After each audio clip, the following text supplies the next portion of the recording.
Gotta check on my crypto real quick. All right, let's go work out. All right, about to film my workout and then go take my calls after this. Get into the body, okay?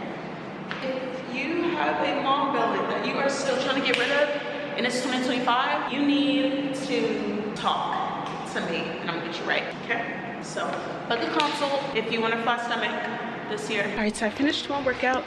Now I am rushing back so I can do this call really quick and then I'm gonna go back and film 3 more workouts. Okay guys, so it is currently like 7:30 right now, 7:30 p.m. Okay, and really I just was working all day. I really was just like taking calls and like onboarding clients all day. Boring stuff. Well, not boring to me, but boring to y'all. Like, I'm not gonna film that. So I was like, oh my gosh, I didn't even like film a vlog today. I mean, like, I did work out, but I just worked out for the program. Anyways, I was like, I can just like bring y'all with me to make a dinner. I was gonna go out and get dinner, but to be honest, I had to pay a big bill today. So I was like, I'm not eating nothing, okay? Not that it matters, but you know, I just be trying to like, you know, have balance. You know, you gotta have a little balance in life.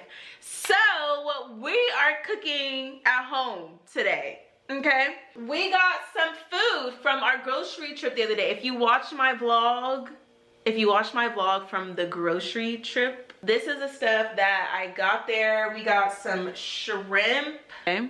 We got some shrimp. This is cecina especial polpa negra res. I think that means bacon or something. I don't know, but we're gonna cook it and figure out what it is. I don't know. And then, but yeah, really I'm just making like some shrimp tostadas. So yeah, I'm gonna just get to cooking. I guess y'all can watch me or whatever. I'm gonna just like be playing some like personal development stuff in the background. So yeah. It took over. This episode really blew up for so many people. And in this clip, he's gonna be talking about, are your beliefs keeping you broke? Our beliefs influence our behaviors in life. And if your results around your money are not where you want them to be right now, we need to start with our beliefs. So let's dive in. What are the belief systems that keep people bankrupt or broke? I always look at 2 things. Whatever let's say the goal is becoming rich. There's 2 parts of this. There's the negative, there's this limiting belief you have about yourself about being rich. And then there's the negative beliefs you have about the achievement. So both of those are in the mind. So think about like limiting beliefs is like, well, I can't do this, I've never done this before. And I know the person has those beliefs if I hear the language. And you know what I'm talking about. This language like could, should, it'd be nice. Yeah, that language has the expectation of failure built into it. So that's the limitation beliefs. And then on the other side of the coin of the outcome is the negative belief. So what's negative beliefs that keeps people broke? The rich people are evil. There's no chance you're going to wake up to try to be rich if you believe rich people are evil. Yeah. Or rich people don't pay taxes. Or rich people took advantage of somebody. Or rich people are unhappy.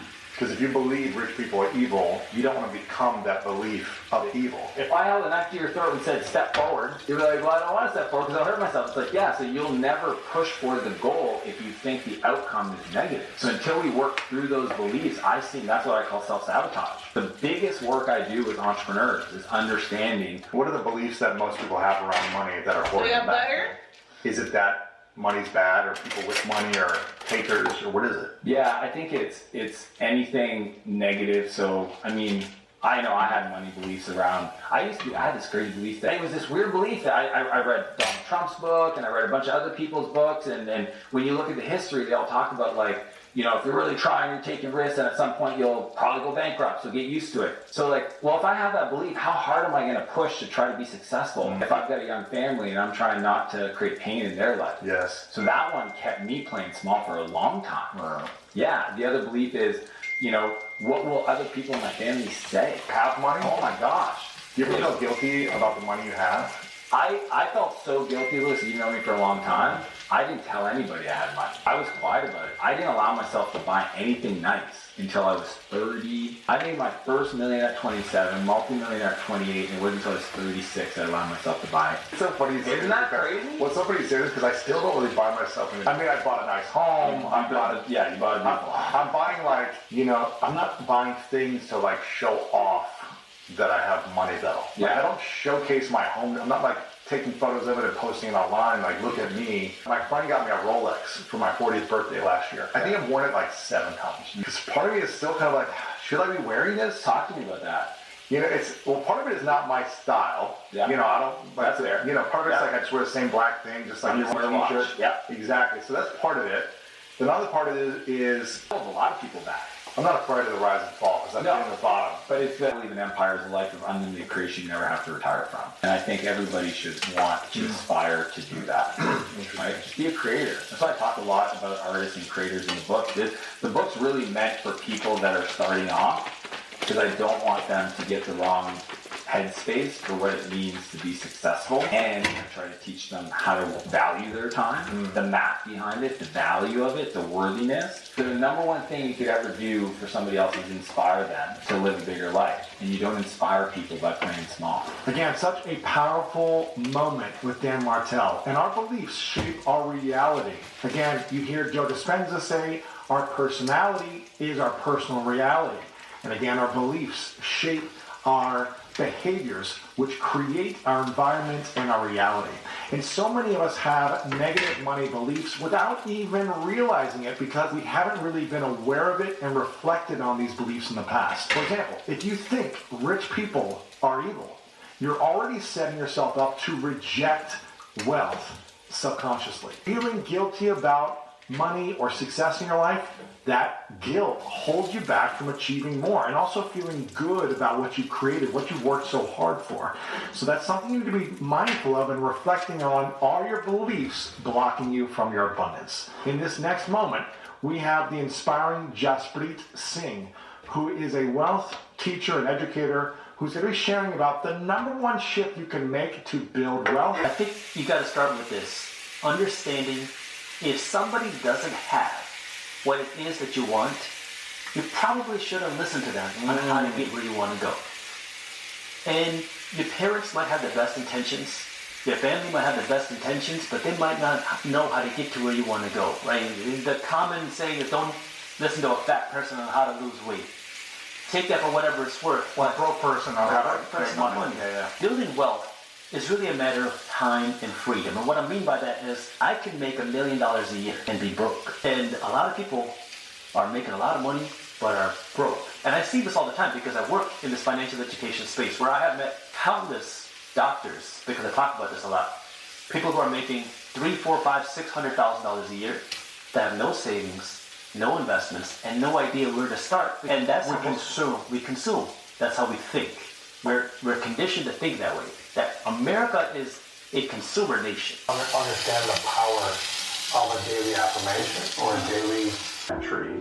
Coming to Canada on a boat with one suitcase, didn't speak the language, had no money, my dad was in jail, never go back. Poverty wasn't my mindset, couldn't have done. Wow. Was it an energy shift? My friend, thank you so much for being here. My name is Lewis Howes, and welcome to the school. I mean, it was my mom and dad escaping from a country, coming to Canada on a boat with one suitcase, and I'm the only child. Wow. So for them, absolutely horrifically hard. Didn't speak the language, had no money, my dad was in jail, could never go back, the whole 9 yards. Wow. Comes to a country, doesn't know anybody, doesn't speak the language. Now, I'm 8 years old, first time on a boat. It's an adventure. It's an adventure. Interesting. Poverty wasn't my mindset. And I think that's a big difference. I think people that are born into poverty or encompassed in poverty, it's harder to get out of. My mindset was joy. Really? So I grew up on a small village with my grandma. The traditional vision of poverty with dirt floors, we didn't have a phone, like it was one of those, like it was a village. There was one phone, but if you wanted to get a hold of my grandmother, you called the guy with the phone, and he came on. But I didn't know we were poor because everybody around me lived like we lived. So enjoy. Oh, I mean, everyone around you lived the same. The same. So it wasn't you were rich, I was poor. We all lived in a little dirt floor outhouse. So I learned poverty and I learned poor as a situation. So I never thought I was poor. I just thought the situation we were in is poor. And I know it's a very subtle difference, but I think you learn your mindset. And I think abundance is a learned mindset. I didn't learn a wealth mindset until later on. And I always think if I would have learned an abundance mindset sooner, I would be much wealthier today. Wow. So what is a poverty or poor mindset versus a wealth or abundance mindset? What do they both encompass? The beginning for me is a poverty mindset is when you're poor, or you believe that external circumstances have made you what you are. I never believed I was poor. I just believed our current situation was poor. Really? So I got to a point where I didn't want to be in that situation anymore. But there was nothing wrong with me. My mom loved me. I was a good human being. To get out of a situation of, I guess, poverty or not having a lot, how do you learn this? Is it a skill? Is it a shift in thinking that allows you to get out of that situation? Is it a shift of, I need to act in a different way, I need to become something different in order to create abundance? What does that shift look like? Yeah, that's a great question too. I think, How old were you when you were like, okay, I'm not poor personally, but I'm in an environment that isn't thriving? probably around 12. Okay. Because it was just such a crappy environment, and we had no money. And at that point, I'd been poor in my mind for 4 years. Yes. We constantly moved schools. So, when you're an immigrant, you make a little bit of money, you live in a crappy apartment. You make a little bit of money, you live in a better apartment. And then we moved to a better house, and now the kids were way better off. And I was just like, wow, I'm never going to get out of this cycle. How do you get out of this cycle? Do you feel like you've gotten out of that cycle at this season of your life? Because now, as you start to generate wealth, you're around people that have $1 million, then $100 million, then billions, and you're like, do you find yourself kind of still in that? At some time? Very, very true. What's the saying? You are the net result of 5 people you hang out with, and I think it's really true.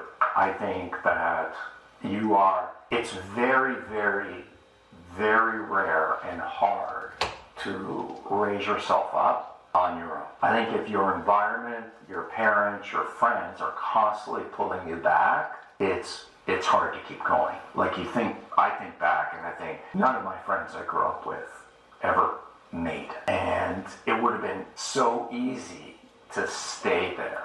But I think as you do more, you get more, your circle of influence and your friends becomes wider. Right. So when was that switch then for you? You're 12, you start to become aware that, okay, we're moving around, but I'm still in this poor environment compared to everyone else around me. Was it an energy shift, a thinking shift, or an action shift that allowed you to say, I'm now creating abundance in my life? Yeah, that's a great question. For me, it was an energy shift. Now, I've always been, I would have never gotten that, right?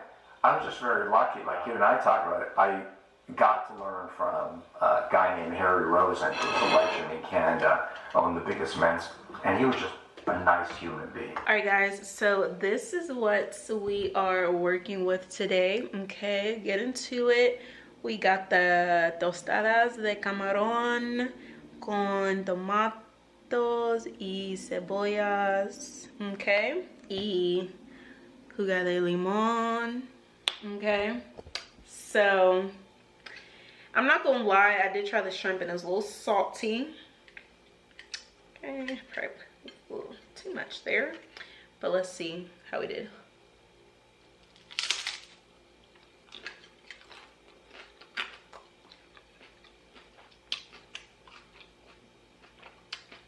Not bad. Not bad at all. The only thing is I need some more lemon, some lime, limon. That's the only thing, and like some avocado, but well done.